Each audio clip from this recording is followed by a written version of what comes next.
Bueno, yo soy la economista Marcela Leguizamón, soy la directora general del SUACE, que es el Sistema Unificado de Apertura y Cierre de Empresas del Ministerio de Industria y Comercio.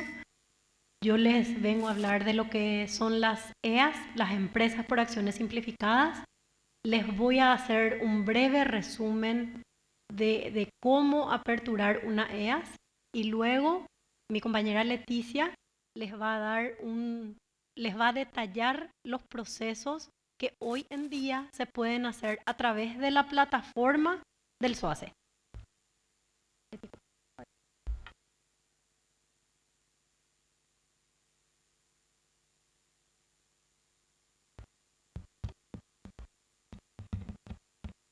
Mientras las compañeras del SUACE nos comparten su material, nos gustaría saber también de qué ciudades nos están escuchando. Muchísimas gracias a todos los colegas de diferentes áreas, desde el sector del funcionario Profe, público. ¿Sí? Vamos a... se le escucha muy bajo se le escucha. Muy bajo realmente, muy bajo. Dale, vamos a tratar de subsanar en un ratito.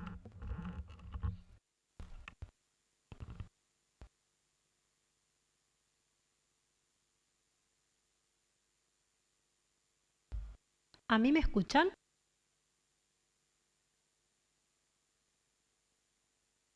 Un poco mejor y acercando al micrófono un poquito mejor, pero Genial. muy bajo igual. Genial, genial. Bueno, vamos a hablar de lo que son las empresas por acciones simplificadas, como les dije. Es un nuevo tipo de personería jurídica que creada por ley 6.480 del año 2020, que el principal objetivo al crear este tipo de personería jurídica es simplificar la apertura y la formalización de empresas. ¿Qué significa formalización? Y acá voy a hacer un breve paréntesis. Comienza la pandemia, las empresas, los empresarios, los emprendedores necesitaban obtener préstamos y se les imposibilitaba y comienza la queja generalizada: no nos quieren dar o no nos pueden dar los préstamos. ¿Qué es lo que pasaba? Estas empresas no estaban formalizadas. ¿Qué significa estar formalizada? Estar formalizada no solo significa tener un RUC.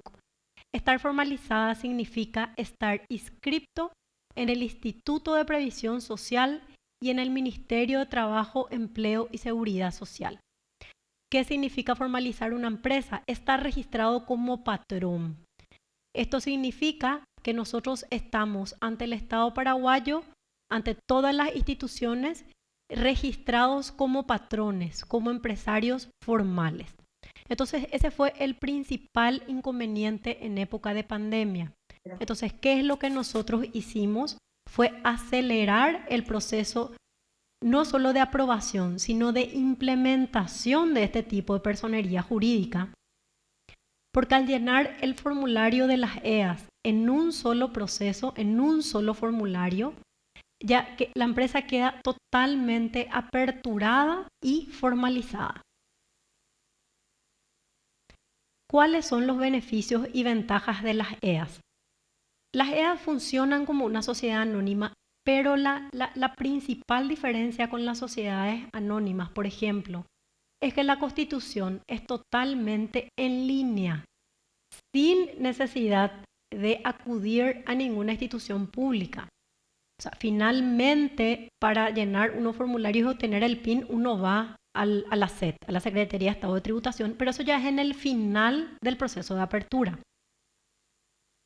Llenando un único formulario en el cual se cargan los datos que requieren todas las instituciones que participan en el proceso de apertura, aproximadamente en 72 horas y sin costo, siempre y cuando se utilice el estatuto Proforma o el estatuto estándar. Ustedes van a tener su empresa totalmente aperturada. No registra un capital mínimo. La EAS puede constituirse con un solo accionista. Anteriormente, generalmente cuando uno quería abrir una sociedad, uno quería hacer no anteriormente con otro tipo de sociedades, ¿verdad? El accionista debía recurrir a un socio y la empresa se constituye con un 99% del accionista principal y un 1% de algún socio para poder constituir una sociedad. Con la EAS uno puede estar solo como socio.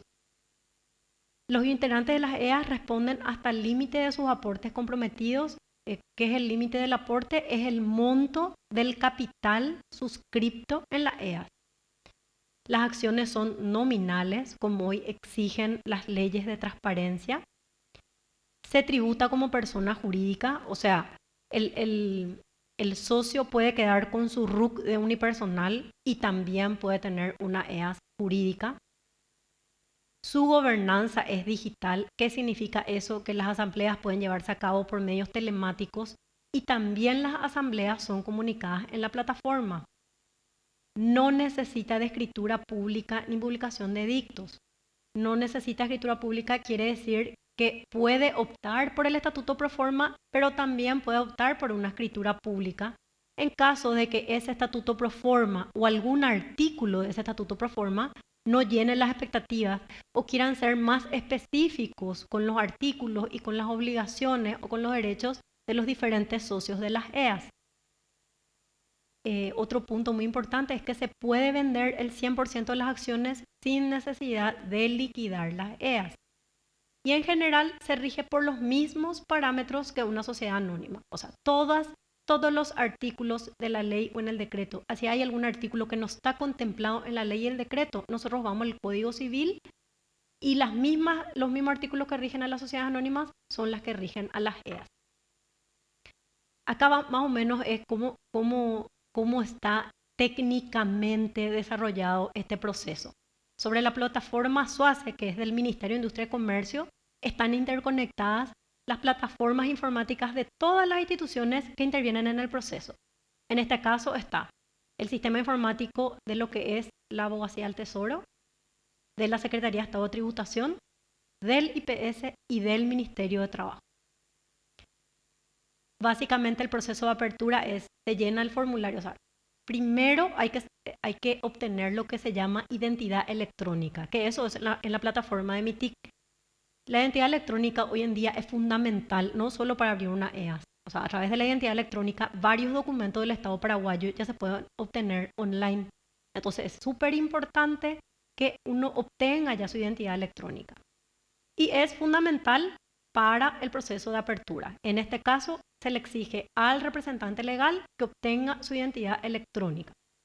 Completa un formulario una sola vez, que es un formulario electrónico, con todos los datos que exigen todas las instituciones intervinientes en el proceso. Al llenar ese formulario, el formulario consulta datos nominales de la empresa, datos de los tipos de las acciones, datos de los impuestos que tiene que pagar la EAS y datos de todos los socios.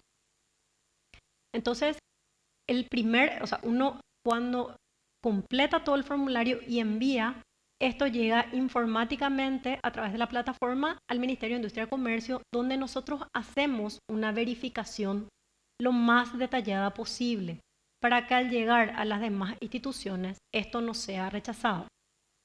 Por ejemplo, si envían un formulario y nosotros en el MIC detectamos algún tipo de error, retornamos al usuario para que pueda hacer las correcciones correspondientes, ya que si rechaza una de las instituciones no es que no se puede volver a cargar, sino que es un doble trabajo para la persona que está intentando simplificar el proceso de apertura.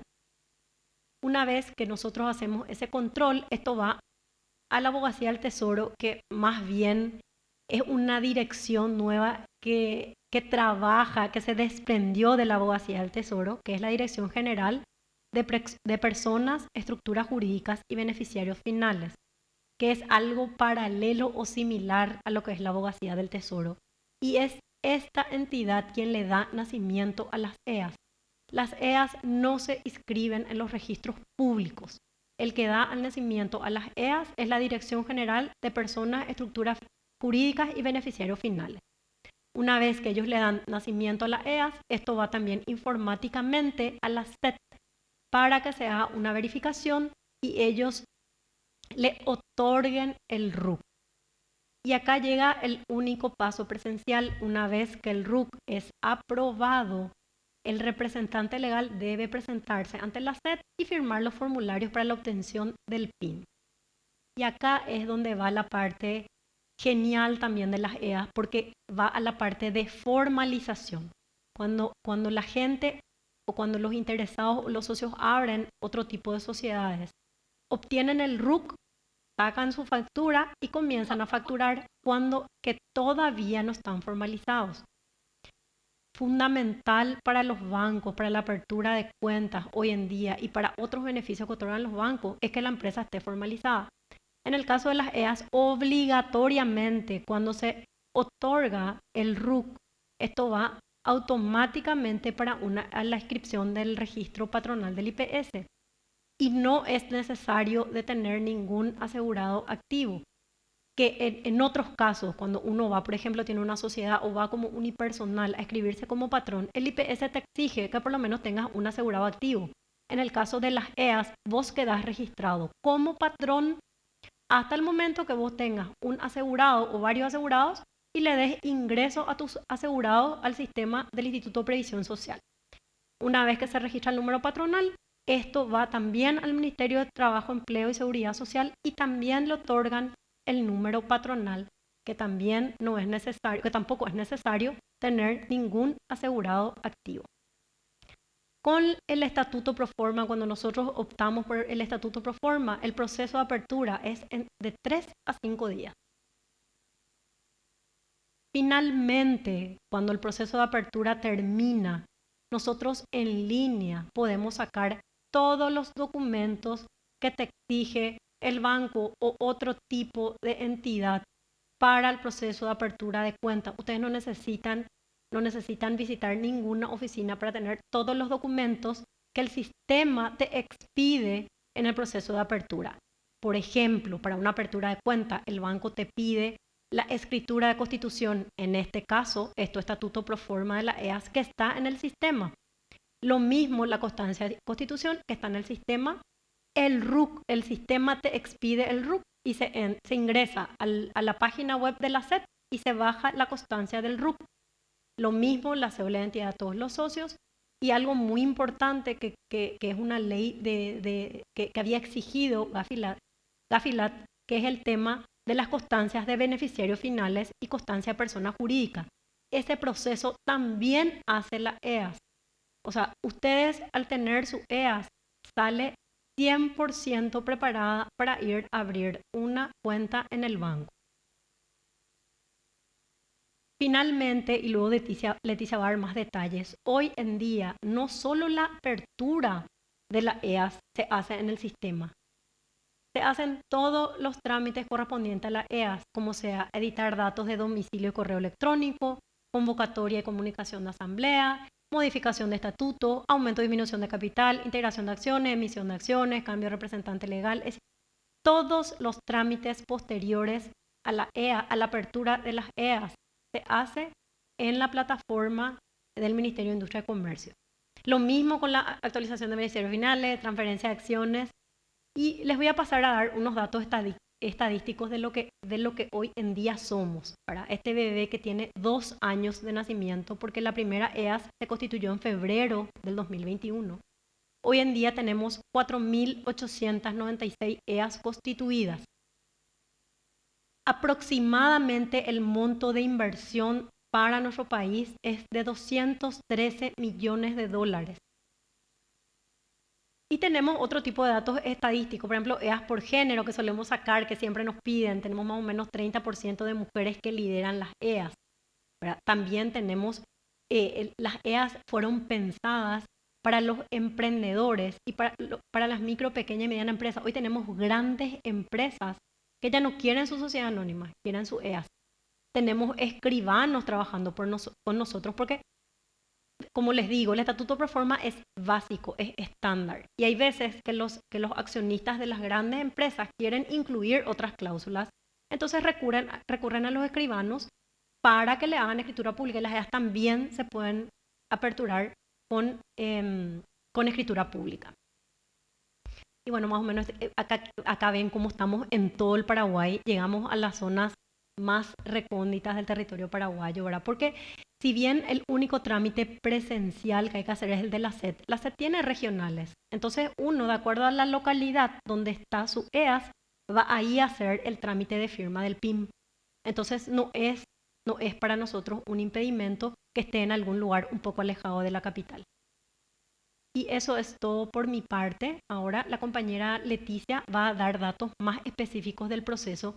Y lo que les quiero también decir es, nosotros tenemos una página que es eas.mic.gov.py, donde están las estadísticas de las EAS, porque los datos son públicos. Cuando nosotros comenzamos a hacer audiencias, teníamos muchas consultas y muchas preocupaciones con respecto a que, como es todo electrónico, que esto a lo mejor iba a ser algo que iba a haber mucha gente interesada en abrir cosas ocultas, y es al contrario, porque si bien te quedas totalmente formalizado y tenés tus constancias de beneficiarios finales con las EAS, son datos públicos. Nosotros tenemos un registro público de las EAS, las 4.800 EAS son públicas, con sus representantes legales, con sus socios, con su actividad económica. Entonces eso es muy importante mencionar para recalcar la formalización y la transparencia de lo que implica las empresas por acciones simplificadas. Muchas gracias. Le doy la palabra a Leticia y después hacemos las consultas, ¿verdad, doctora? Sí, muchísimas gracias desde ya a la directora general del SUACE.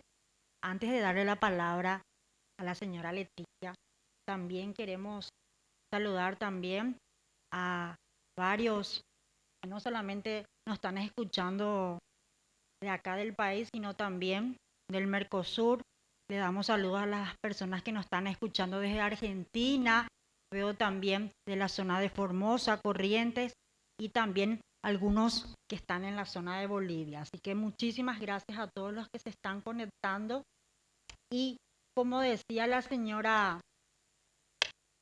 nuestra directora, hoy cuando hablamos del SUACE, es la herramienta nueva que ya en principio ciertamente era para el emprendedor, pero hoy grandes empresas están queriendo aperturar Se le escucha muy...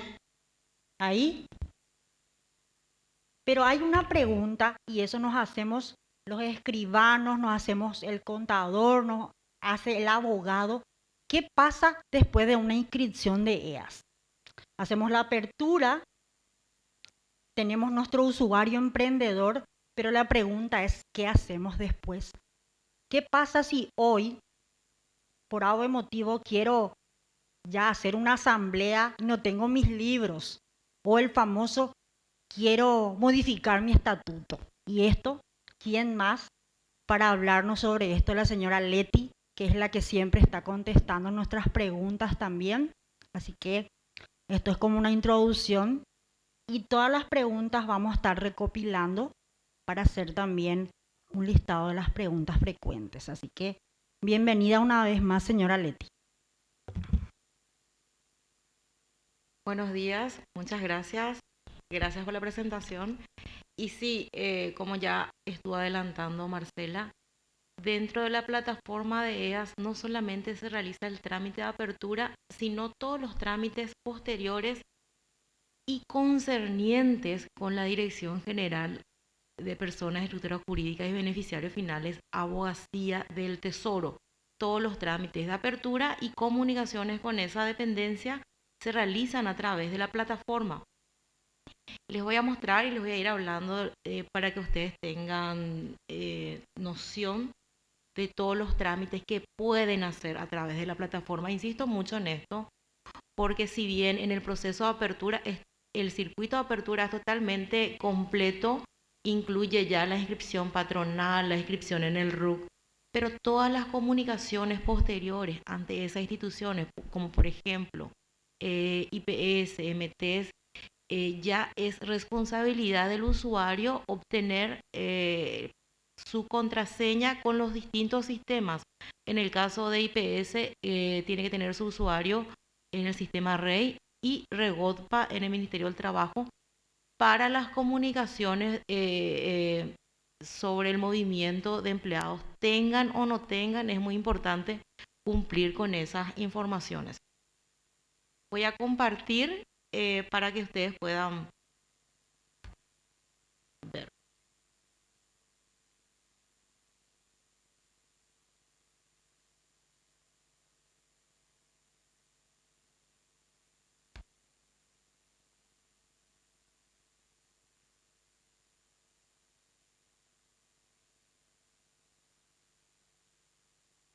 Bueno, como ya también les había mencionado, un prerequisito para la solicitud de apertura de EAS es la identidad electrónica.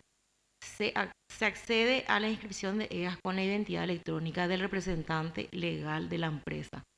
Esa identidad electrónica es la responsable, la institución encargada de proveer esa identidad electrónica es MITIC, y es un prerequisito. EAS pasaría a ser un trámite más de esa identidad electrónica. La identidad electrónica les sirve ante todo el Estado paraguayo. Así que les adelanto también porque a lo mejor sería una pregunta, creo que ya me pasó esto, Carmen. Si tienen problemas de acceso, usuario, contraseña, es con MITIC, no es con EAS, no es con el MIC, eso es independiente, es un prerequisito. Así como a través de esa identidad electrónica realiza la apertura, también con esa misma identidad electrónica realiza todos los demás trámites posteriores a la apertura, siempre con la identidad electrónica del representante legal principal de la empresa, y el suplente declarado también tiene acceso a la plataforma únicamente con esa identidad electrónica, y eso también garantiza la seguridad que en algún momento nos habían consultado los profesionales escribanos con la seguridad que implica que se haga a través de una identidad electrónica del representante legal, que no cualquiera podría tener acceso. Estos son los trámites que se realizan a través de la plataforma. Son los trámites de apertura y de comunicaciones a la Abogacía del Tesoro y que afecten el estatuto de constitución de una EAS. Por ejemplo, pueden editar sus datos de domicilio y correo electrónico. Como todo es online, todas las notificaciones llegan a través del correo electrónico, y existe de repente, uno se equivoca al declarar su correo, no le llega la notificación. Me pasa, yo también varias veces me equivoqué, o sea, somos humanos los que estamos detrás de las máquinas también. Entonces el usuario tiene la posibilidad de editar directamente a través de la plataforma, editar su correo y también su dirección, su domicilio, siempre y cuando sea dentro del mismo municipio. Por ejemplo, si al constituir su EAS estaba situado en barrio Herrera y transcurrido el tiempo se mudó al barrio Sajonia, siempre es dentro del mismo municipio, puede hacerlo a través de esa directamente a través de ese trámite de editar datos. Correo electrónico y domicilio dentro del mismo municipio. Y después también los más complejos, que serían convocatoria y comunicación de asambleas. En este punto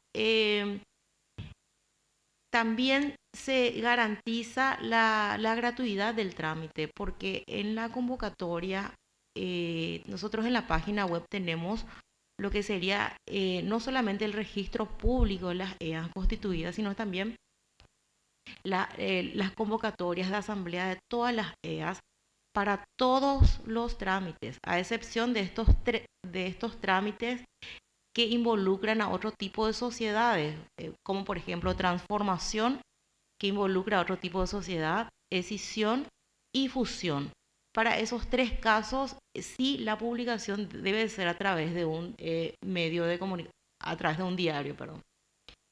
Dentro de convocatoria de comunicación de asamblea ordinaria y extraordinaria, sea cual fuese el tema establecido en el Código Civil en los artículos 1079 y 1080. Eso no difiere. Lo que nosotros hicimos en este caso es muy importante, no es diferente para las EAS. Se establecen se tratan los mismos temas que corresponden a una ordinaria y a una extraordinaria, eso nosotros adaptamos a lo que sería al sistema. Más adelante van a ver lo que les estoy mencionando ahora mismo. Hay trámites dentro de la plataforma que requiere de esa aprobación, de esa comunicación de asamblea aprobada previamente, como para poder ya hacer cambios más de fondo, como sería la modificación de estatutos o de artículos, aumento o disminución de capital, integración de acciones, emisión de acciones, cambio de representante legal, escisión, disolución, transformación y fusión. Todo eso se tramita bajo las operaciones de las EAS. También tenemos lo que sería para comunicar la transferencia de los bienes registrables. Eso sería para el caso de las EAS que al momento de constituir integraron bienes registrables, llámese inmuebles o rodados.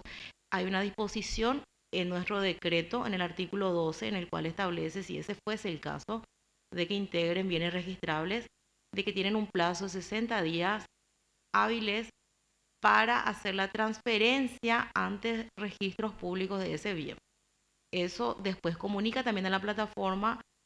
Si bien en la transferencia todos sabemos que lleva su tiempo y traspasa incluso los 60 días, lo que nosotros pedimos es que nos comuniquen eso con la contraseña de comprobante de ingreso en registros públicos de mesa de entrada sería eso, comunicar dentro de ese plazo de 60 días que así establece en el decreto.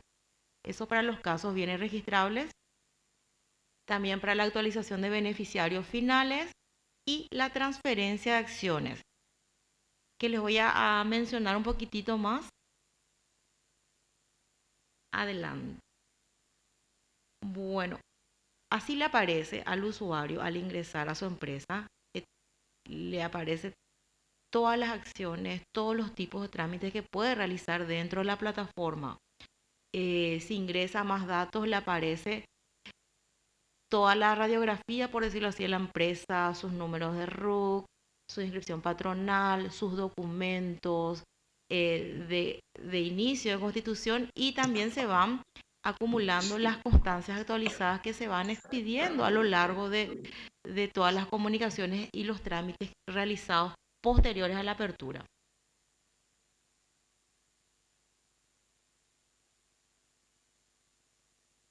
Como le había mencionado, esto es nuevito, esto hace 2 o 3 semanas implementamos debido a la demanda que teníamos de corrección de este tipo de datos, ya sea el correo o el domicilio. Esto es nuevito. Al ingresar con la identidad electrónica le va a aparecer la opción de editar datos, donde pueden editar los datos de correo y también domicilio fiscal dentro del mismo municipio.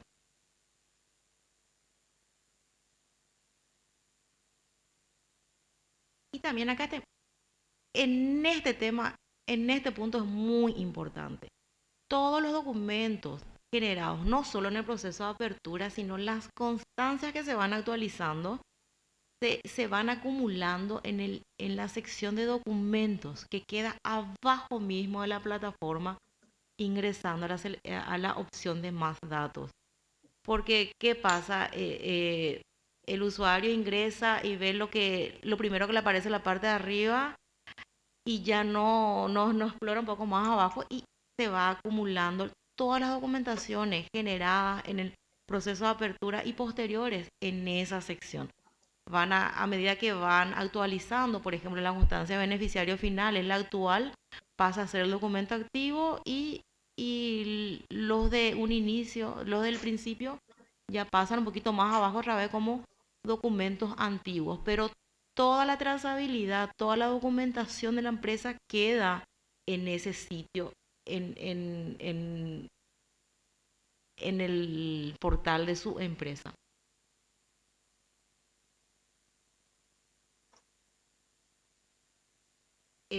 Pasamos a lo que sería convocatorias. El usuario tiene la opción de realizar la convocatoria a través de la plataforma.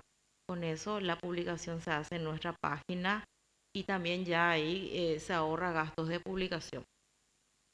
hay una sección de convocatorias en donde ingresa, cargan los datos y también carga los datos de la asamblea dentro del formulario. Esto es lo que lo que sería confeccionar ya su convocatoria.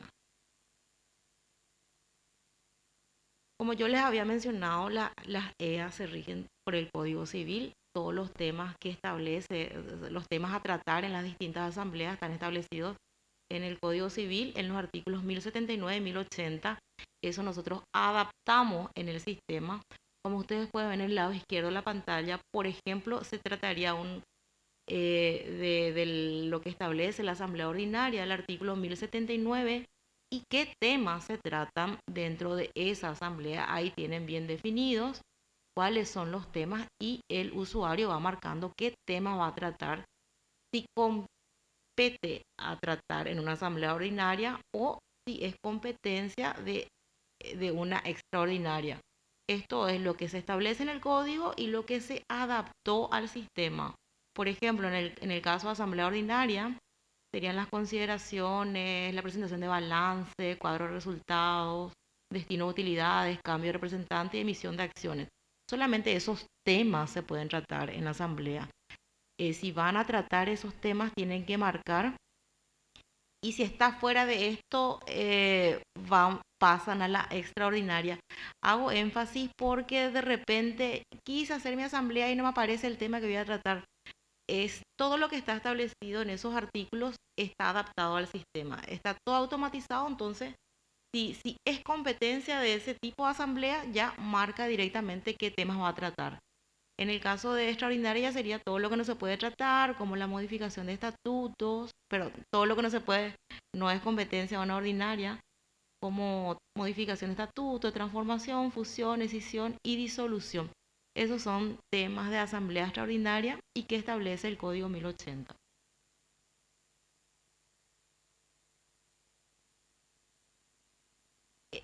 Habiendo hecho esa selección de qué tipo de asamblea va a tratar, si sería una ordinaria, una extraordinaria y qué temas se van a tratar dentro de esa asamblea, se va generando la publicación. La publicación de la convocatoria de asamblea dentro de nuestra página web. Se debe especificar también, adaptamos todos los plazos de publicación a la página. Se publica por 5 días y se cargan los datos de la asamblea, el horario, la fecha, todo está automatizado y está programado que durante 5 días esa publicación esté vigente en la página y siempre teniendo en cuenta también que a partir del día 10 y menor al día 30 contando de la fecha de inicio de la publicación. Todo lo que establece el código fue adaptado al sistema. Nada más es completar ya los datos, algunos datos de fecha, hora, ya algunos datos quedan preestablecidos, lo que sería el lugar de la asamblea, que sería el domicilio de la empresa. También tiene la opción el usuario de ir viendo el estado de su publicación, ingresando, como lo pueden ver en el lado derecho. Y también ahí está el enlace, el link que le lleva a nuestra página donde se van cargando todas las publicaciones, las convocatorias de asamblea.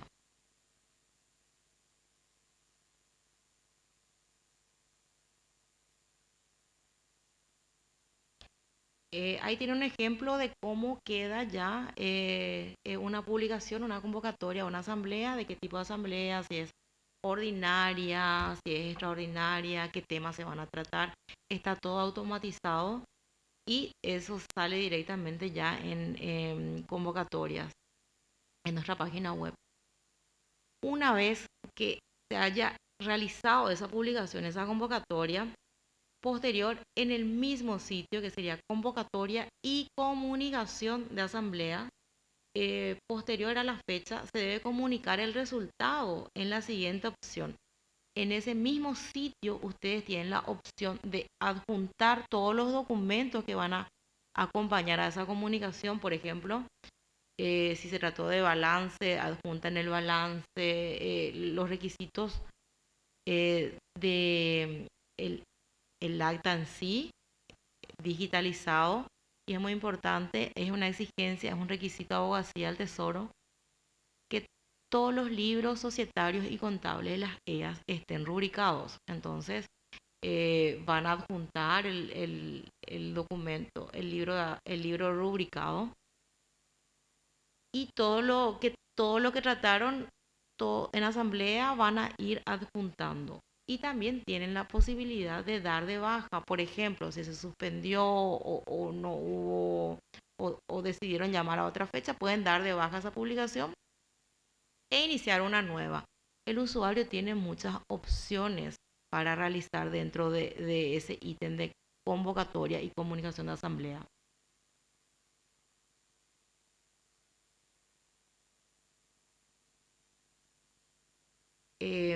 Siguiendo, esto sería lo que la comunicación de asamblea, que cargan los documentos, las principales resoluciones que deben desglosar en cada tema tratado en el orden del día. Ahí tienen el cuadro donde ustedes van adjuntando los documentos y completando el cuadro de las principales resoluciones. Una vez confirmados los datos, la información es enviada a la Abogacía del Tesoro, a la Dirección General de Personas y Estructuras Jurídicas y Beneficiarios Finales. El nombre es muy largo, pero es dependiente de Abogacía del Tesoro. Ellos analizan, aprueban o retornan, rechazan. En realidad sería ya o aprobar o rechazar, porque en este momento el sistema de abogacía está migrando, y hasta que no esté en funcionamiento, cuando no esté operativo ese sistema, nosotros no vamos a poder todavía realizar ese retorno y que en esa misma solicitud pueda subsanar, sino que lo que ahora se aplica sería iniciar de nuevo un nuevo trámite con los mismos datos, ¿verdad? Teniendo en cuenta las observaciones. Son casos si la abogacía retorna, observa o rechaza. Ahí tienen todas las opciones, toda la vista que el usuario tiene, el número de su asamblea, en qué estado está, si está comunicado, si está aprobado, si está rechazado. También tiene, si está aprobado, tiene también la opción de ver la constancia en ese sitio.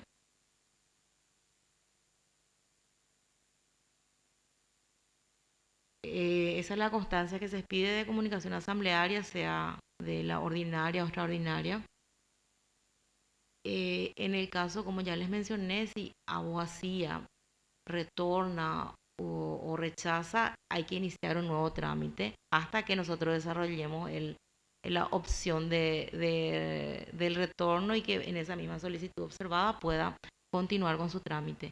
Es muy importante acá en este punto. Nuestra normativa exige que todo sea a través de la plataforma de EAS, pero todo el análisis de las comunicaciones posteriores los hacen los funcionarios de abogacía del Tesoro. Nosotros a través de nuestra plataforma, pero el análisis lo hace Abogacía del Tesoro, y por ende las aprobaciones o los rechazos a través del análisis que ellos realizan. Como nosotros como SUACE, como MIC, oficiamos de coordinadores nada más, pero el análisis de fondo lo hace Abogacía del Tesoro, así como lo hace con cualquier otro tipo de sociedad.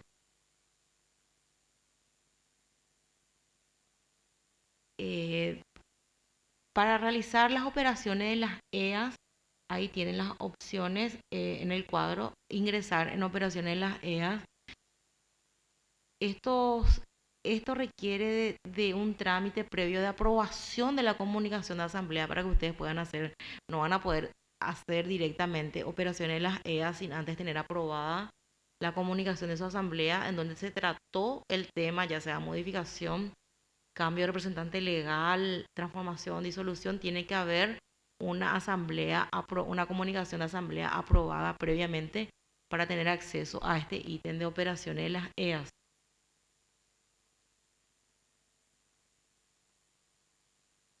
Para el caso de modificación de estatuto, se debe volver a seleccionar. Tienen 3 opciones.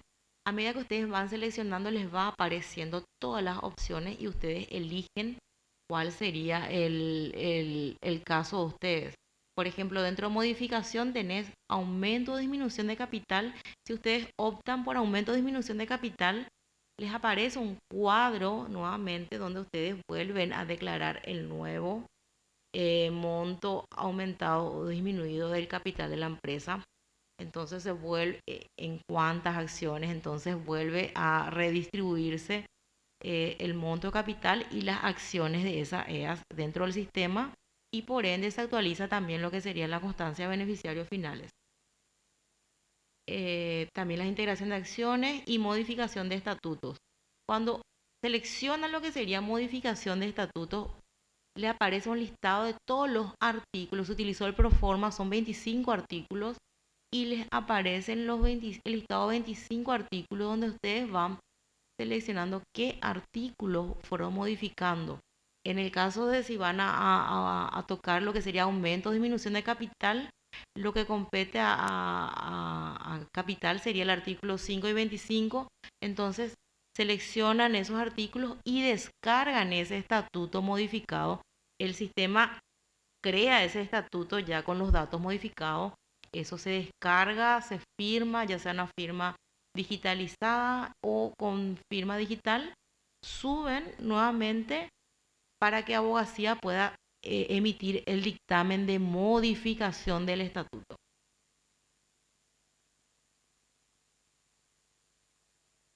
Bueno, todos esos trámites corresponden a operaciones de las EAS. También, así como el cambio de representante legal, el cambio de representante legal se hace previo a una asamblea ordinaria, en donde también, si se aprobó esa asamblea, dentro de operaciones de las EAS va al ítem de cambio de representante legal, carga los datos del nuevo representante legal y elimina el anterior. Entonces el acceso a la plataforma pasa al nuevo representante legal declarado. Lo mismo, como ya les había mencionado, en aumento o disminución de capital, previa asamblea, se hace operaciones en las EAS, se modifica lo que sería el artículo correspondiente a capital, y también en el cuadro del nuevo monto de capital se descarga ese estatuto modificado y se vuelve a subir al sistema para su dictamen de modificación. También tenemos dentro de operaciones las EAS, también tenemos transformación de sociedades, de otro tipo de sociedades, sea SA o SRL a EAS, porque la ley así lo establece. Una EAS se puede transformar, y lo mismo una empresa jurídica se pueden transformar entre sí. Para estos trámites sí sería híbrido. ¿Por qué? Porque EAS es totalmente online, las publicaciones son a través de nuestra página, pero SA y SRL les da el nacimiento a registros públicos, tienen que hacer la comunicación previa ahí, y como ustedes saben, en registros públicos todos los trámites son físicos. Por ejemplo, la transformación de sociedades a EAS sería híbrido, considerando que las sociedades deben realizar trámites ante Abogacía y registros públicos. También deben realizar la publicación por medio de comunicación y posteriormente solicitar la transformación a EAS a través de la plataforma. Los requisitos para este tipo de transformación serían los siguientes: escritura de transformación aprobado y sellado por la Oficina de Registros Públicos. Eso necesita una SA o una SRL para poder transformarse a una EAS. También su cumplimiento tributario, la factura de publicación de transformación y el comprobante de pago de patente comercial. O sea, estar al día, dejar todo bien ordenado al día con su anterior sociedad para poder transformarse a una EAS. Y el trámite va a ser híbrido, porque primero tiene que hacerlo en registros públicos y posteriormente ya sería a través de la plataforma. Lo mismo si una transformación de EAS a otras sociedades, lo hace primeramente todo a través de la plataforma, lo que sería comunicación de asamblea extraordinaria, su dictamen de transformación. Para esos documentos, ese dictamen llevar a registros públicos y poder transformar su EAS a una SA o a una SRL, cual haya elegido el usuario. También necesita contar con su cumplimiento tributario, la publicación de transformación de la sociedad, comprobante de pago de patente comercial, y eso todo ya inicia posteriormente ante registros públicos, que es la que le da nacimiento a la SA y la SRL. En ambos casos, en ambos sentidos, el trámite siempre es híbrido y las publicaciones se hacen en diario porque afectan a dos tipos de sociedades. También lo que sería fusión de EAS con otras sociedades, que será híbrido también. Solamente en el caso de EAS con EAS se mantiene ese trámite totalmente digital.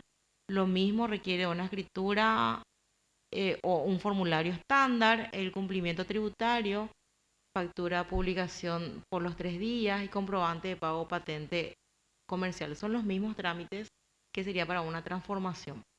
Lo mismo para la decisión, también sería a través de la asamblea, a través de una asamblea, a través de una asamblea extraordinaria, donde comunicas la decisión de escisión y posterior dictamen de decisión, y también adjuntando esos requisitos que son los mismos.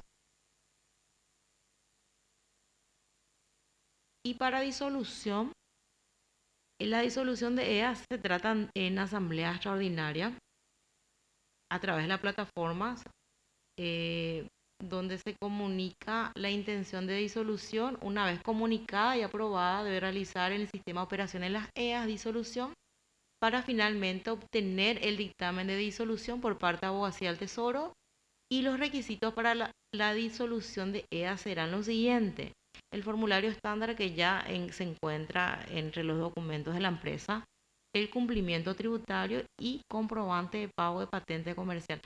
En este punto, porque es una consulta muy reiterativa, esta es una exigencia, así como nosotros como Estado abrimos la empresa y te dimos el nacimiento ante todas las instituciones. Se te dio el dictamen de constitución, RUP, inscripción patronal. Corresponde también adjuntar estos documentos en cuanto a lo que sería la disolución. Pero consultan mucho ahora. Nosotros hacemos énfasis en no solamente que es apertura, sino también es formalización. Te formalizamos, te inscribimos. Y la patente comercial es una obligación de toda empresa que se abre.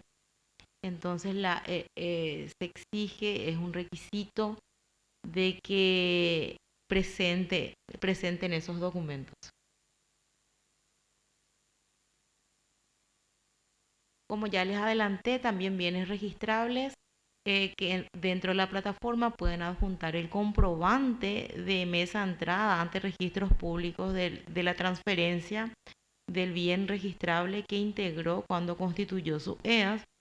En el caso de inmuebles y rodados, entonces tienen la opción de bienes registrables para subir esos documentos y cumplir así con el plazo de los 60 días hábiles que establece el decreto para la presentación de esos documentos.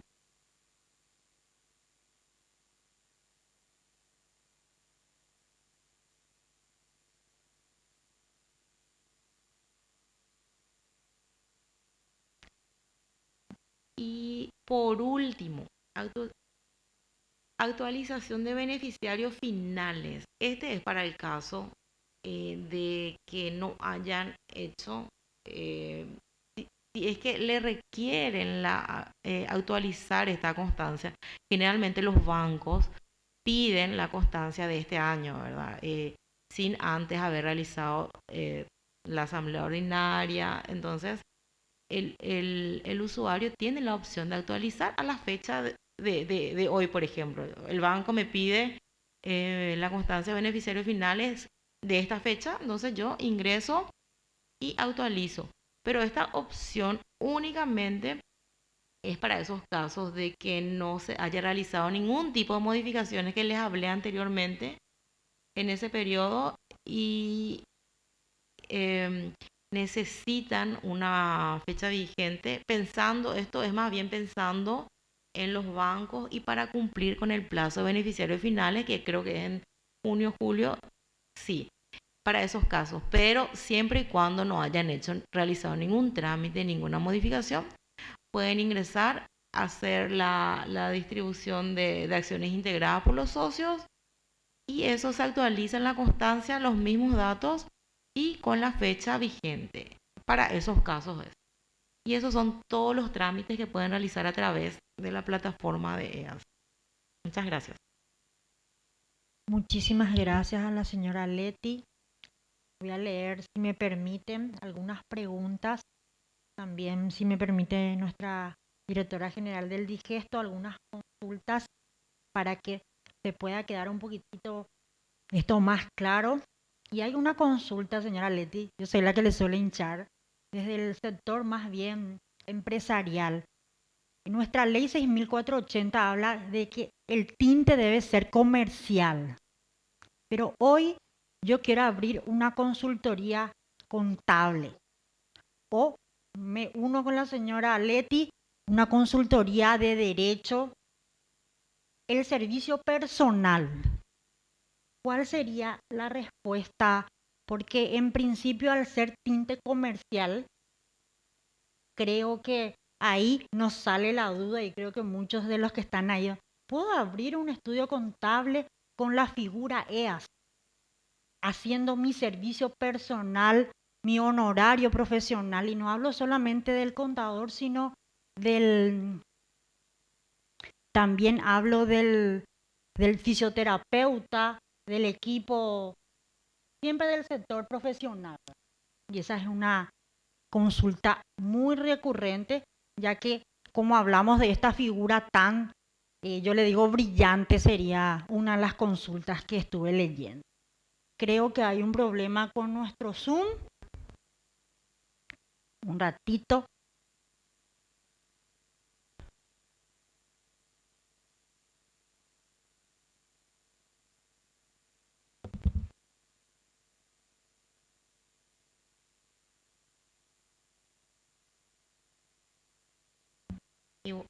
Igual me escuchan, ¿sí? Ok. Bueno, ya por una cuestión de tiempo y cómo no está orientado en lo que sería, siempre cuando ofrecemos los datos estadísticos también hablamos de los datos de los sectores de las EAS. Y las EAS sí son de naturaleza comercial, pero tenemos EAS del sector industrial, comercial y de servicios. Lidera, por supuesto, la comercial y de servicios. Se pueden prestar todo tipo de servicios. De hecho, que cuando elige la actividad, eso se estira de la base de datos de la clasificación SIU4 de la SED. Servicios, dentro de servicios personales, hay que considerar que la EAS tiene personería jurídica. Y servicios personales, por ejemplo, es una actividad que le corresponde a los servicios personales que una persona física ofrece. Por ejemplo, la modista, el mozo. Entonces, no es correspondiente a la actividad de una EAS porque la EAS es una persona jurídica. Lo mismo que también dentro de la clasificación SIU4 existe el servicio, está la actividad, del abogado así estrictamente como dice, y también de contador, que tampoco correspondería a una persona jurídica.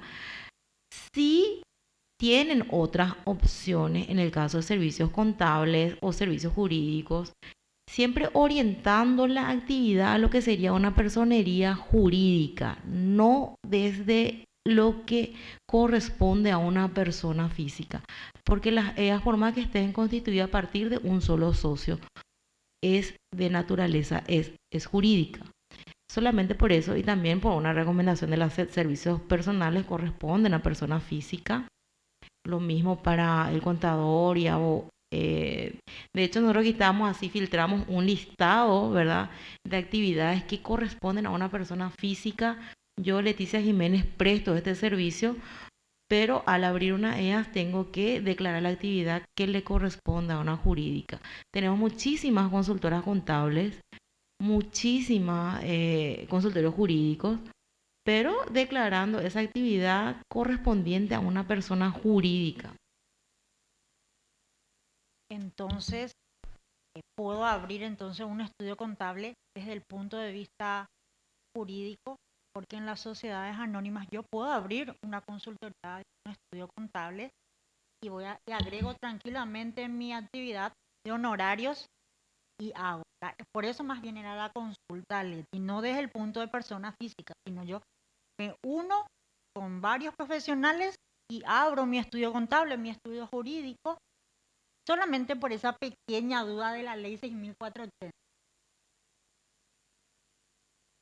Solamente por eso, pero ahora creo que ya está claro ese punto. Claro, perdón, y haciendo, lo que pasa es que en el formulario se estira la actividad de la SED.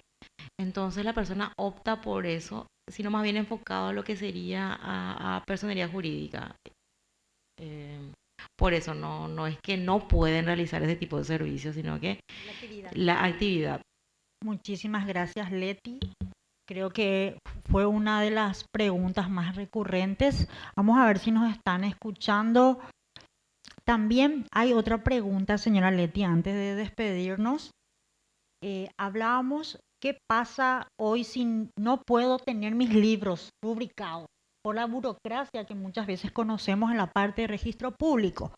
Muchos tenemos libros pendientes más de 2 o 3 meses en registros públicos.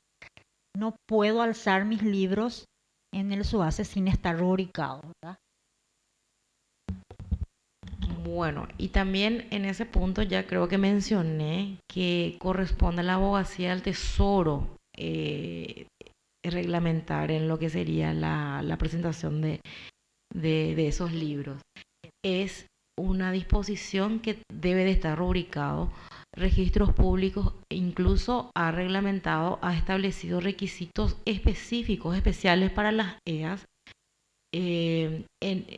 Si bien registros públicos no forma parte de la apertura, para lo que sea la transferencia a bienes registrables y la rúbrica de libros, ellos tienen reglamentado para las EAS. Gracias, señora Leti. Y creo que hay última consulta para después darle la palabra a nuestra directora. Hablábamos también, estaba mirando nomás acá en el chat algunas consultas más importantes. ¿Qué pasa si yo quiero cambiar de localidad, como decíamos hace rato, pero está en otra ciudad?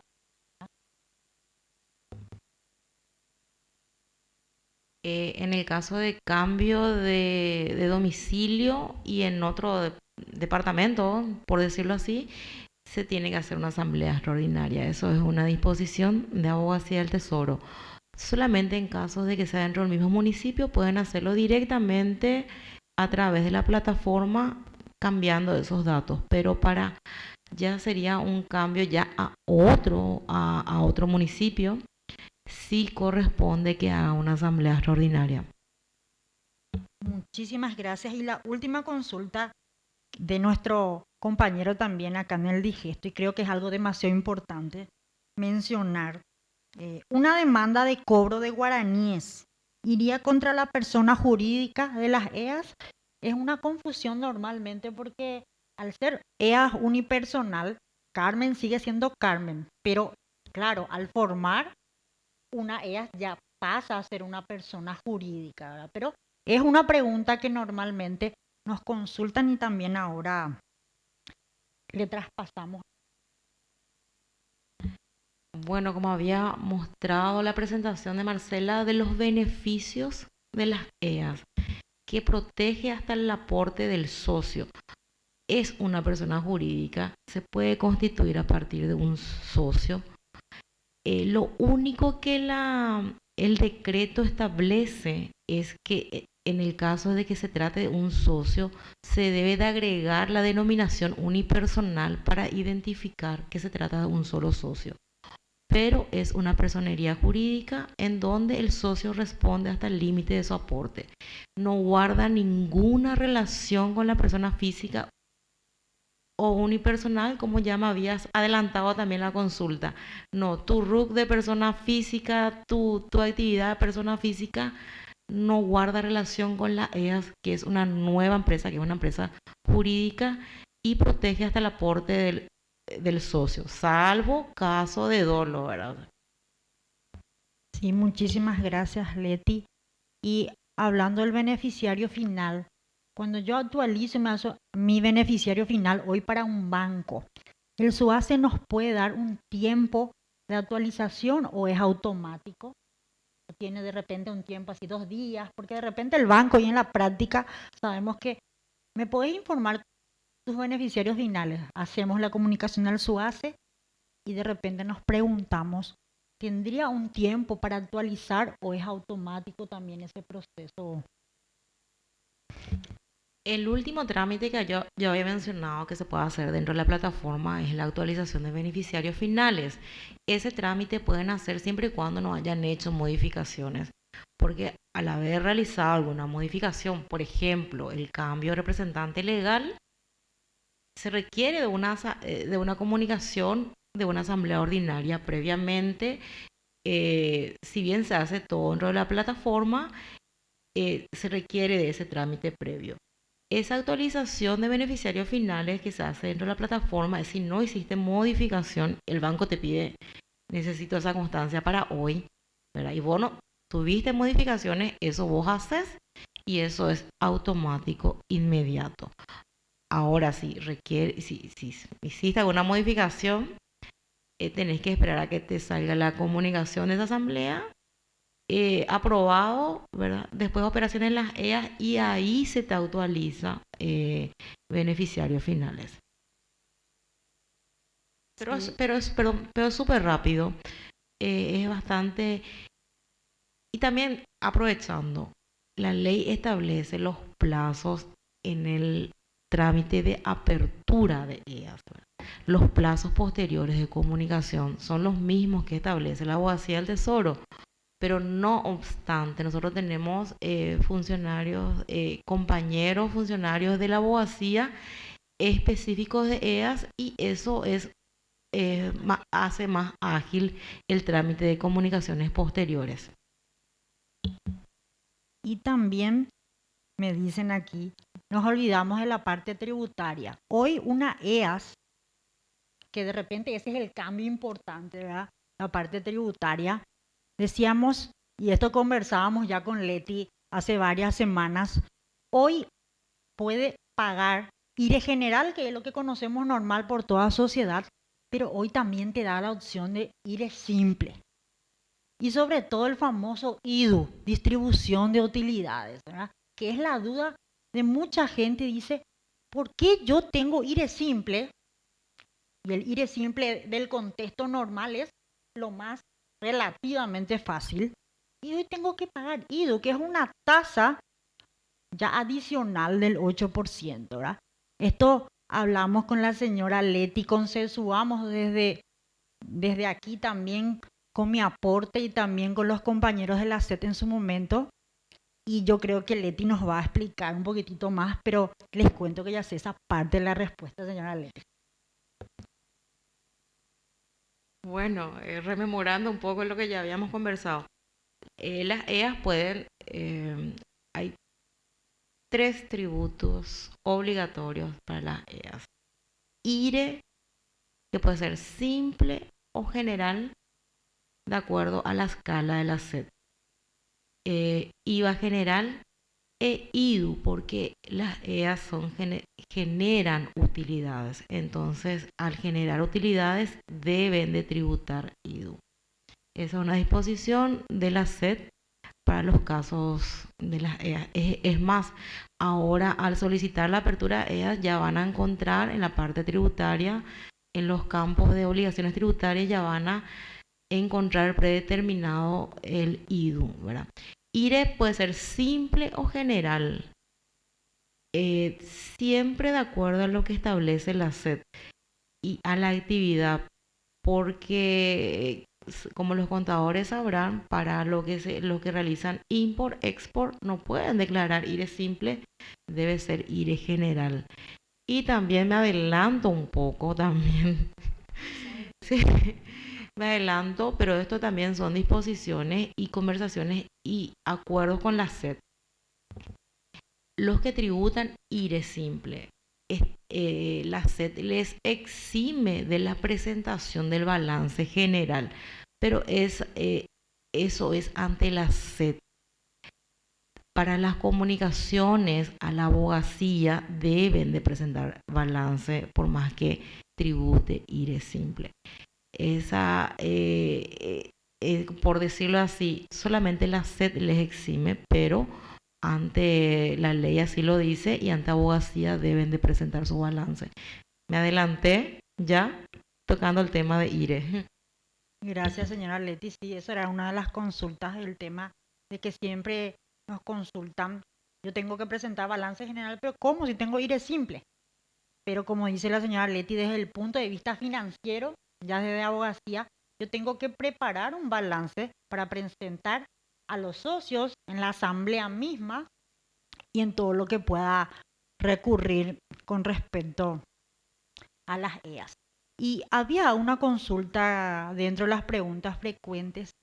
El centro de despachantes, a la parte de importación, que siempre nos consultan eso, nos piden, señora Leti, matrícula del comerciante. ¿Verdad? Y te dicen, no te voy a dar no te voy a dar tu registro de importador si no me pasas matrícula del comerciante. Y ahí de repente quedamos en offside. Porque las EAS no tienen matrícula del comerciante y muchos emprendedores se quedan estancados porque no pueden tener su registro importador. No sé si es por un desconocimiento de la ley, pero creo que es muy importante esto para todos, conocer si se tiene o no que hacer la matrícula del comerciante, ¿verdad? Que desde el punto de vista creo que no, pero es algo que siempre en el formulario nos pasan matrícula del comerciante. Y esa es la última consulta, creo, según me dicen. Bueno, antes que nada también decir, esto es algo nuevo. De hecho, nosotros desde un principio hablando con todas las instituciones para que reglamenten de acuerdo a lo que serían los requisitos de EAS y los documentos de las EAS. Y te voy a decir que aduana desde un principio colaboró siempre con nosotros, fueron las instituciones que más apoyo nos brindó y que reglamentó enseguida. De hecho, tenemos muchísimas EAS que importan, import-export, por decirlo así, y sin ningún inconveniente pudieron tramitar ante aduanas, ante la Dirección Nacional de Aduanas. No les pida a las EAS la matrícula del comerciante porque las EAS ya son de naturaleza comercial. La Dirección Nacional de Aduanas, ahora sí, el centro despachante, que es un gremio que nunca se acercó a nosotros, nunca tampoco nos elevó la consulta, porque nosotros recibimos consulta de todas las instituciones, de los bancos, del sector público y privado, y les damos una respuesta oficial de lo que corresponde al nacimiento de una EAS. Aduana, que es el órgano de aplicación en el sentido de la actividad de la actividad importadora-exportadora, ellos no les piden a las EAS o matrícula del comerciante. No te puedo dar una respuesta por un gremio como sería el centro despachante, pero no corresponde. La ley dice claramente que las EAS ya son de naturaleza comercial y así lo entiende y así dictaminó la aduana. Muchísimas gracias, Leti, también a nuestra directora. Queríamos agradecer a todos los que se conectaron hoy también desde nuestros países vecinos como Argentina. También un saludo cordial a todos los del interior del país, a todos los funcionarios, a todos en general. Gracias por apostar a una capacitación más desde la Dirección General del Digesto. Ahora sí le doy la palabra a nuestra directora general para poder despedir este conversatorio muy instructivo en realidad.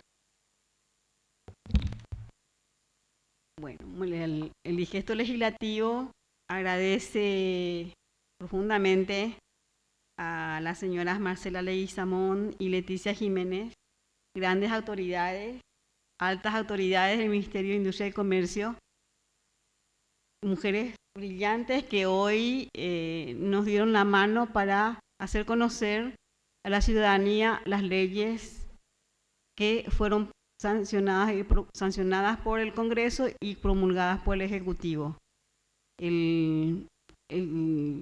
Esta ley sobre empresas de acciones simplificadas ayudó muchísimo en pandemia y fue iniciativa del Poder Ejecutivo, y tenemos conocimiento de que a nuestra diestra están las proyectistas. El IGESTO agradece también a todos ustedes por su participación y les esperamos para el próximo conversatorio. Muchas gracias.